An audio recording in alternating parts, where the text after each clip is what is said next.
Hey there, I'm Travis Hoyam, one of the hosts of Motley Fool Hidden Gems Investing. Each weekday on Motley Fool Hidden Gems Investing, we talk through the business news you need to know and the stories moving stocks on Wall Street. On weekends, we game plan personal finance strategies and dive into the industries shaping tomorrow and host the experts, authors, and executives that understand them. Tune in for insights and a long-term perspective on investing and, of course, stock ideas, plenty of them. To quote a listener, it pays to listen. Check us out and subscribe wherever you listen to podcasts.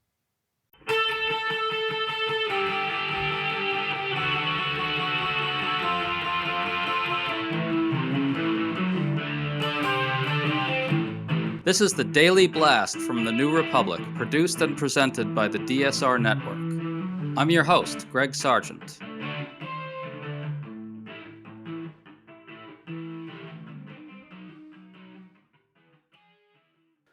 Officials are leaking word that Donald Trump is privately raging at Defense Secretary Pete Hegseth, claiming he's been misled about shortages in munitions that are now apparently limiting his options in Iran. Trump then went out on Truth Social and exploded in wild fury all over again. Meanwhile, other leaks indicate that he's feeling very sensitive about his failures on Iran to the point of feeling humiliated. The careful reader of these stories will note that the only thing that isn't discussed by Trump and his top advisors is whether Trump himself bears any responsibility for what's happening on his watch.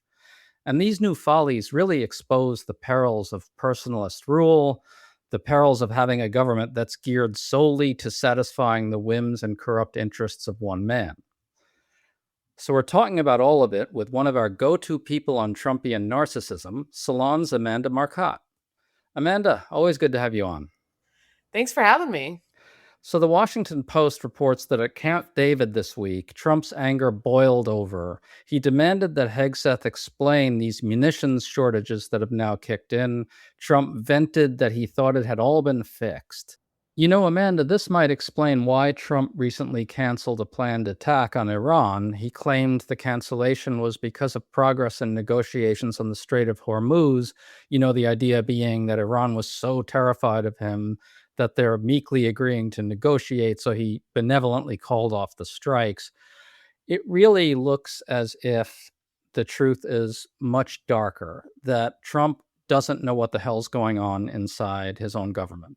Whenever Trump says that there's a deal imminent, I just tune it out at this point because that just has never been true.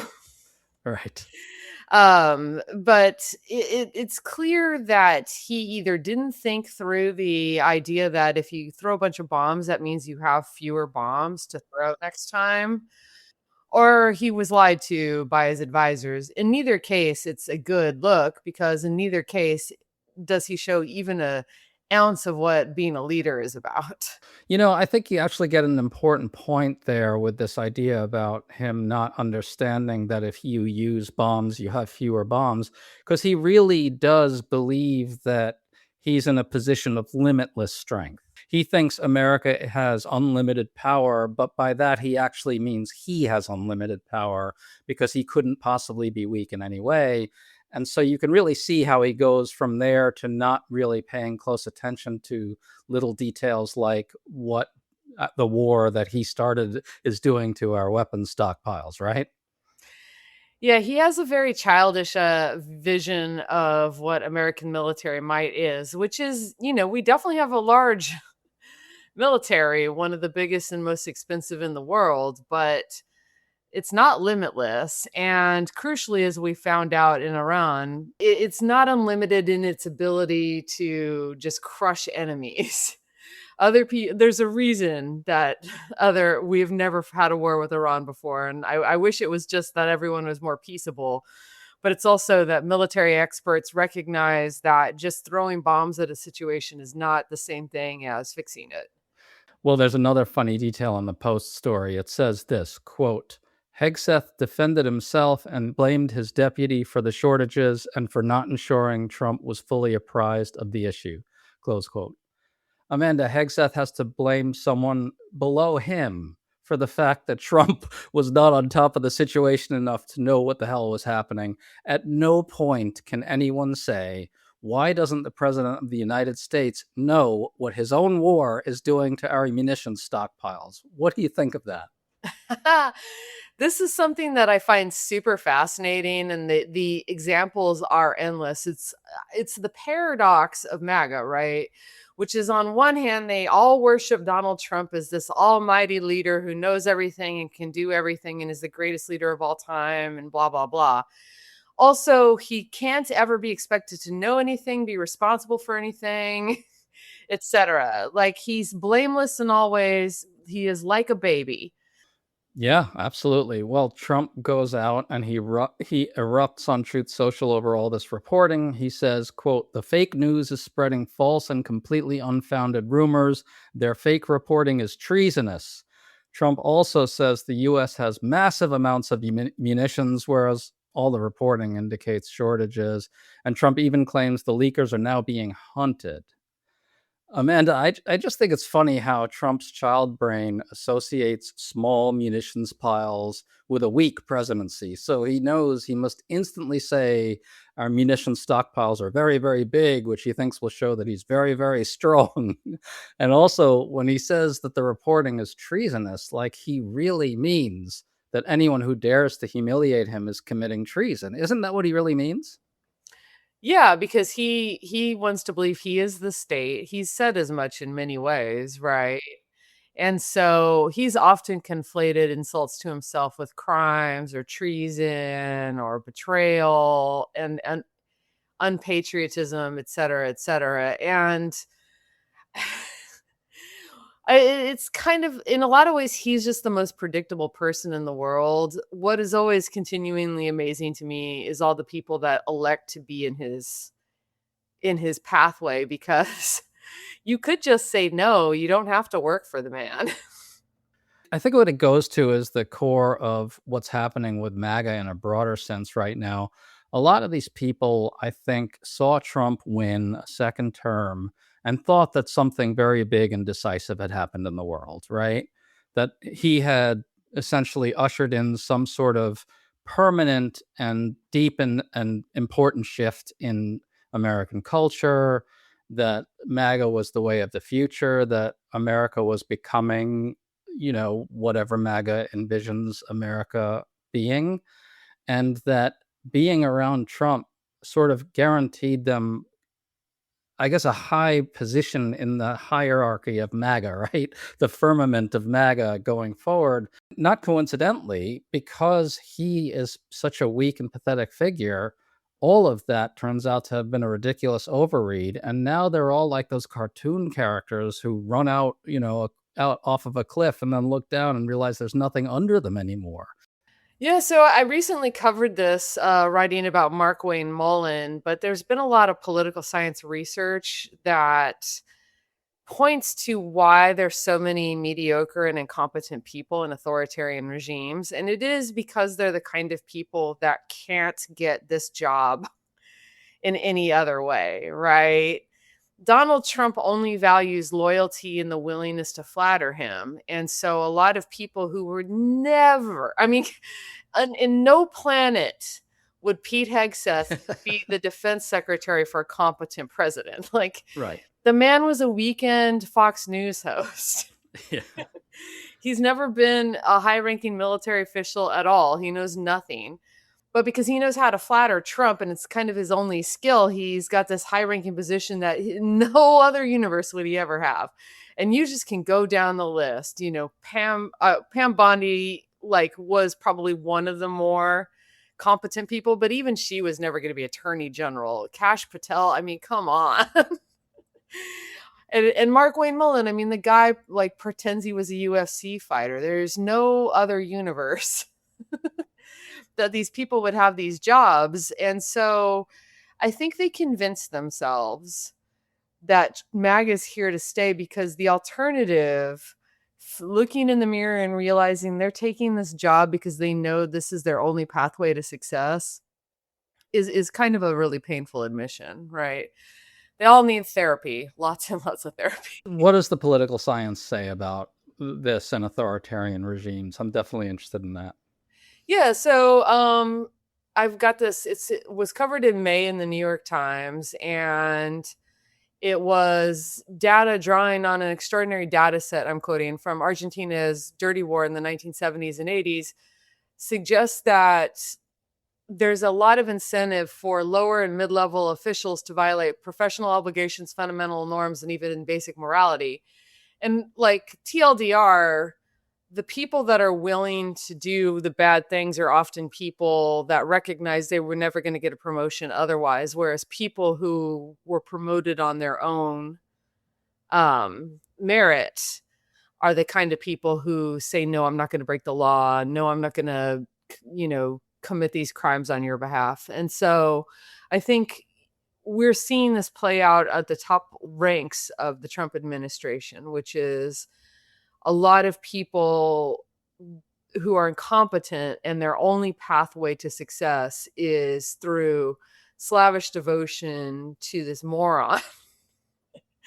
And there was no other way for them to get there. So they're willing to make those compromises.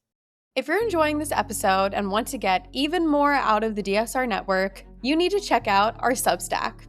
The DSR Network Substack is the absolute best way to follow Deep State Radio, the DSR Daily, Words Matter, Need to Know, Scylla Consciousness, AI, Energy and Climate, and the Daily Blast. Sign up to get notified every time a new episode drops and stay up to date on the latest news and expert analysis. Right now, we're offering 20% off of a DSR Network membership. Paid members get an ad-free listening experience, select episodes 2 days early, 50% off of David's Need to Know Substack, and more. To get your 20% off, go to dsrnetwork.substack.com/August26. That's dsrnetwork.substack.com/August26.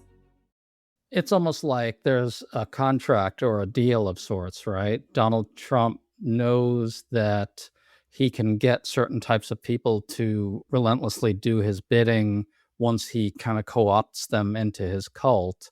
So he picks them because he recognizes in them a certain weakness of character and willingness to do whatever it takes to kind of be in the chosen charmed circle.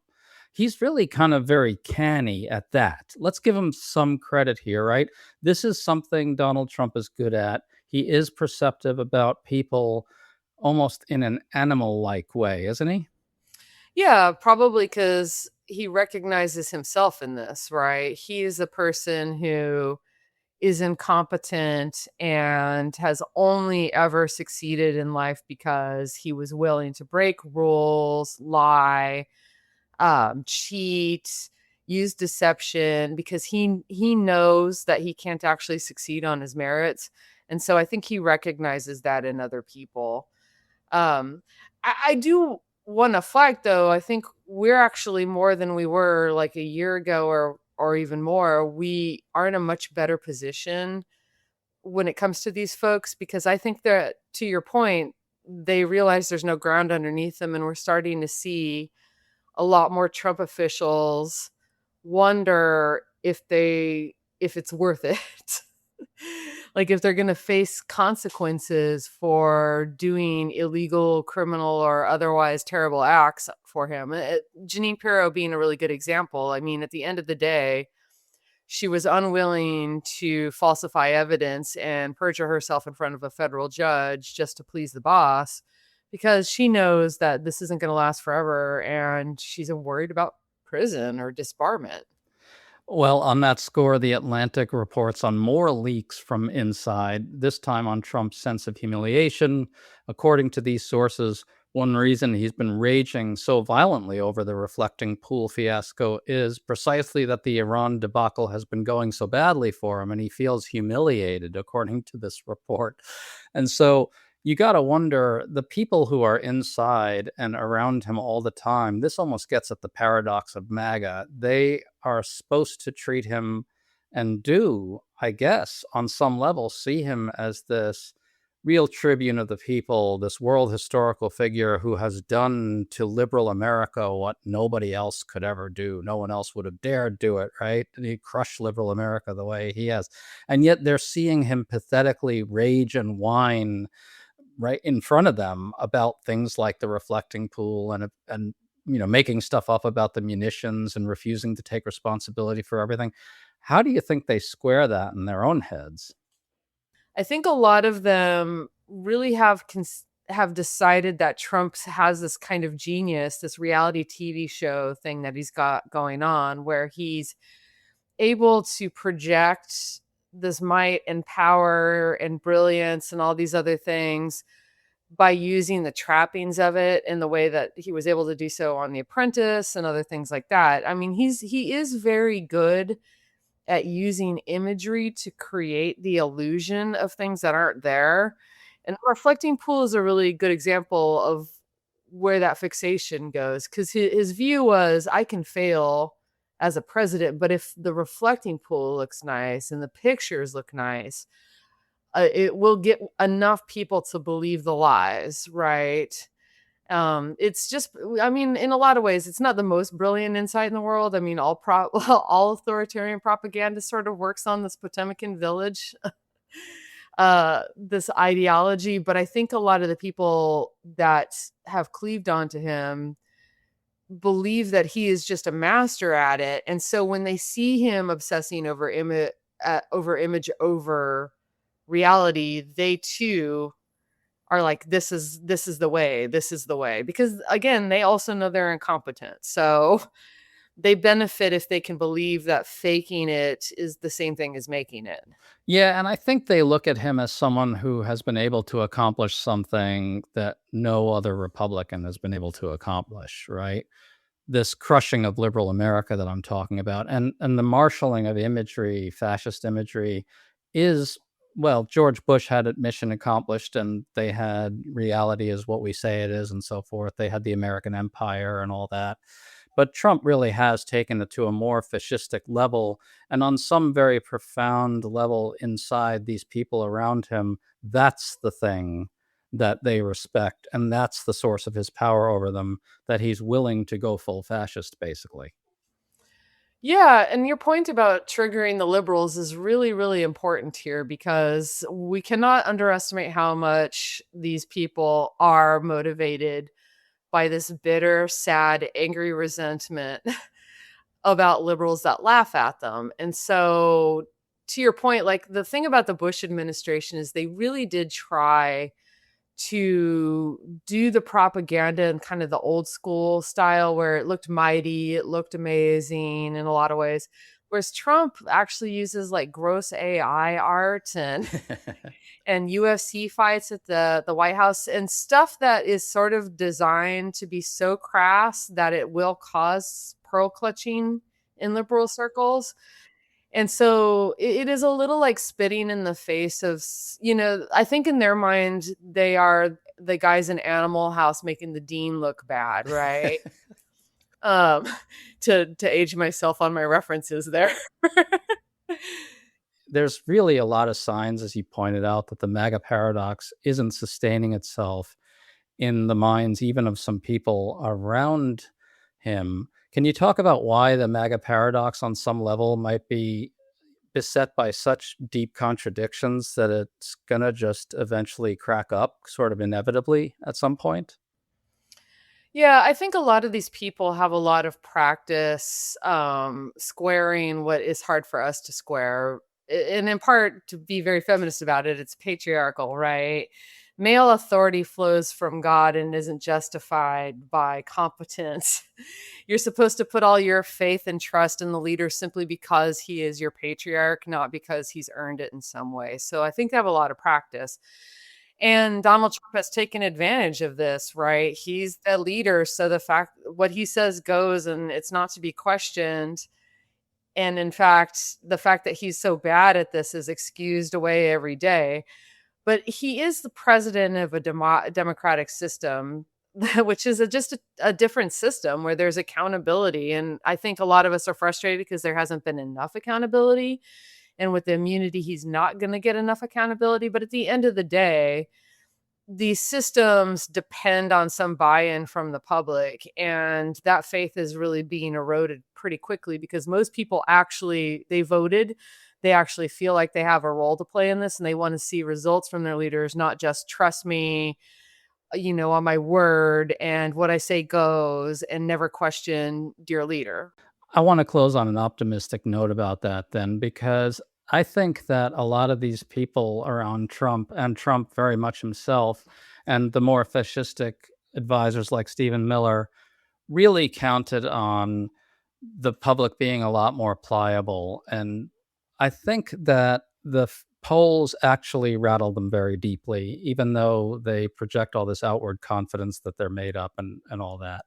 The polls really have shaken the kind of the MAGA paradox to its core, because it shows that that his power is extremely limited, right? Because just to go back to what we were saying before, a big source of the power was this idea that he had kind of tapped into some very deep source that would enable him to do what no other Republican president had been able to do before, which is march the country into fascism. And the vehemence of the rejection of all that, I think, shakes up the situation very profoundly and shows, I think, real democratic resilience as well. What do you think of all that? Yeah, I think that one thing that a lot of these people really did fully believe in their heart of hearts is that the only true persuasion is violence and power, and that if you just pound somebody hard enough, they will submit. It is interesting because a lot of them have evidence in their personal lives that that's not true, but the faith just never was wavering. And so I do think they had this view that they'd get in by tricking people into electing them, and then once in, they just pound us into submission. And as I often say to my friends who roll their eyes at me, we're Americans, God damn it. It doesn't work like that. I think that this is just generally true of the human condition, as people tend to resist more than authoritarians think they will, but especially this country with its long tradition of believing of ourselves as a democracy of people who are independent thinkers. Well, we've gotten very far afield from Donald Trump raging at Pete Hegseth, but I think that's really the essence of it. Amanda Marcotte, always a great pleasure to talk to you. Thanks so much for coming on. Thanks for having me.